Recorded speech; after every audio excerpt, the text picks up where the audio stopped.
Yep, I shot my first rolls of film.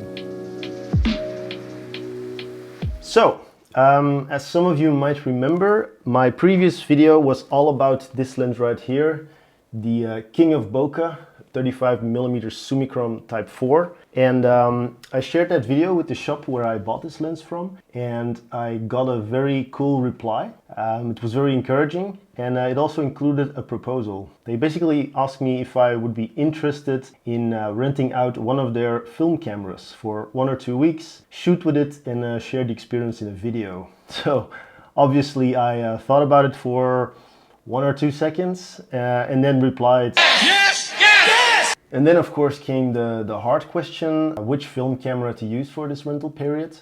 Not an easy choice because they have a massive and a beautiful collection of film cameras and lenses. Think Mamiya 7s, Leica M's, the Fuji 645 system, the Hasselblad 500s.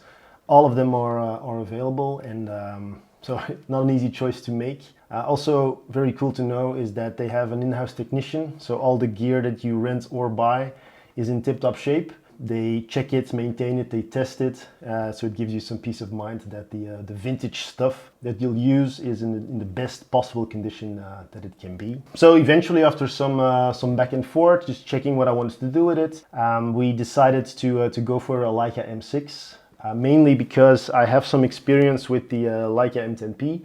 Those skills or the experience with the M10 I could carry over to the M6 so that the transition would be as smooth as possible. So yeah, we decided on a date. I hopped in my car and went straight to the shop to pick up the beautiful Leica M6. So the Leica M10-P is my main Leica camera, and when I first held the M6, it was very striking just how familiar everything felt. Of course, these are different generations of cameras, but when you look at them side by side, you see that they share the same design language, which is just very cool to see. The viewfinder is very nice and bright, and the only information that you have are the frame lines and 2 red triangles to indicate if you're over or underexposed, and that's basically what you gotta work with. I managed to finish 4 rolls, 2 Kodak Gold 200s and 2 Kodak Portra 400s. And I tried to bring the camera to a couple of different situations. Just a variety of things. I took it out on a couple of hikes. I also took it during my commute to Brussels by train. Some family events, so the birthday of my son, for example. And in the end, I had to finish the roll in Delft, the city where I rented the camera from. The film I brought to Mori Film Lab in Brussels. It took them about 3 days to develop and scan them, got them back via Dropbox, and these are the results I'm going to share with you now, so enjoy.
So in this segment I wanted to do a little game. In my digital workflow I use Capture One to edit my pictures. I have a couple of film presets, one from Capture One themselves, the other one is from Maston Labs, where I have something that they officially call the Portra 400 preset. And what I want to do now is I want to show you a couple of pictures. One was taken with the M6. The other one was taken with this M10-P, and I applied the preset to it. And yeah, the game is basically you get 5 seconds to choose which one was taken with the M6. So which one is film photography, which one is digital made to look like film photography. So good luck.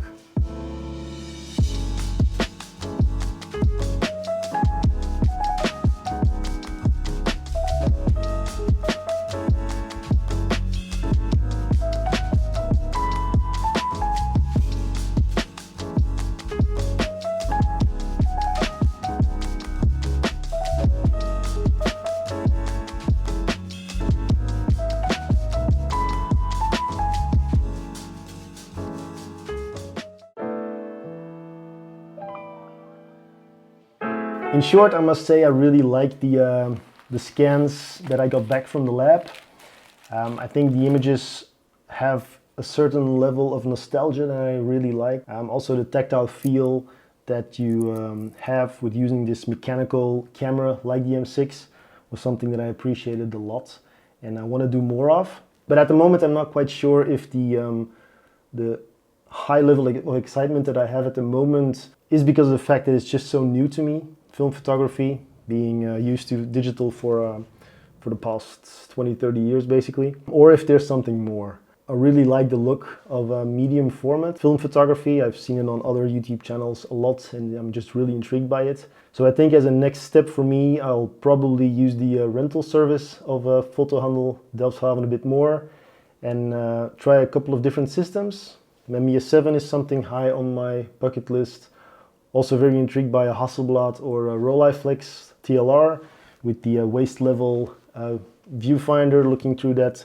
Ground glass is apparently also a very nice experience. So for 2023 and for this channel, it will probably be a mix of film photography and digital, and I'll try to see which combination works best for me and the photography that I like to do. So if you're interested in that, stay tuned and see you in the next one.